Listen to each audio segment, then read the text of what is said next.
Breaking news, ladies and gentlemen, into hour number 4. Mark Dice, another devastating coup against the New World Order on one of the number 1 TV stations in California, reaching millions of people. A devastating guerrilla warfare info attack. And everybody can do what Mark Dice is doing, ladies and gentlemen. He will teach us. He knows what he's doing. Just like I can teach you something, he can teach you something, you can teach me something. Red Beckman can teach us so much. All of us. I'm just an average guy from Dallas, Texas, who's red-blooded and loves freedom. And I found out about the New World Order and their own quotes and their plan, and I said, I'm not going to be a slave. And let me tell you something. If I thought I fought hard 8 years ago when I had my first child with my wife, I began to fight even harder and fully commit myself. I mean, I thought I was fighting hard before. Now I'm fighting for their life. I don't really care about my life. When you've been fighting this long and this hard and been persecuted like I have, Red Beckman's had his house bulldozed, and he never even talks about all the persecution he's gone through. You get to the point where you don't even care. All that matters is justice. Red Beckman, finishing up here, because you keep intriguing me, you were pointing out what would happen under the comprehensive annual financial reports in the double set of books. The bankers are fabulously wealthy. They have more wealth than all the nations combined. If we take their fraudulent wealth, that would fix all of our problems and put dividend bank accounts for everybody. That's how much wealth they've stolen. Well, let me say this.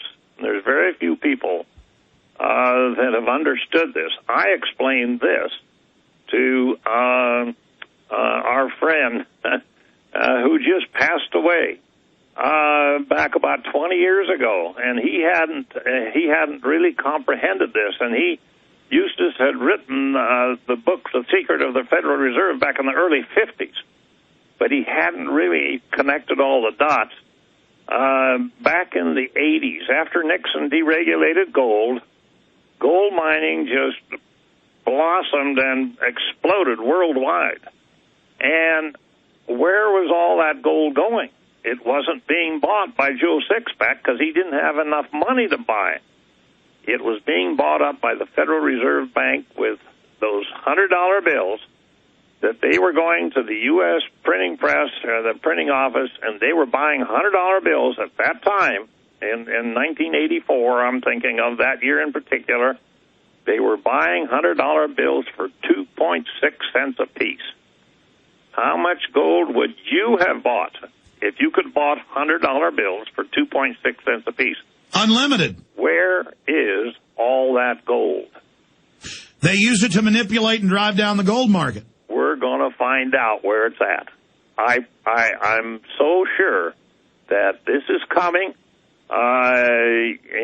It's past my time when I can work on it that much, but I'll tell you, there are people out there that are working on this, very, very good quality people that are working on this, and when we find all that gold, and there's thousands of tons of it, and it is going to be ours.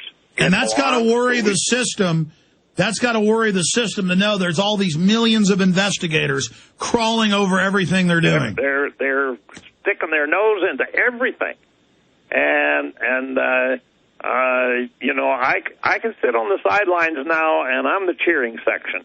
And I'll be cheering them on. And so we're going to find out where is all of that wealth. And I think there's enough to absolutely restore this country back to its position where it belongs as the freest, most free people on the face of the earth. Absolutely. Red, we're out of time. How's your health, my friend? You sound great. Well, I'm surviving, and as long as I can keep stimulated as I am, I think I'll be pretty hard to knock down. So it's not been good, but for 81, I'm doing quite well. You're still kicking. You bet. Let me say bye to you. I'm going to kick butt after I'm gone. What a man. Let me say bye to you during the break. Mark Dice coming up. Major coup against the enemy operation. Stay with us.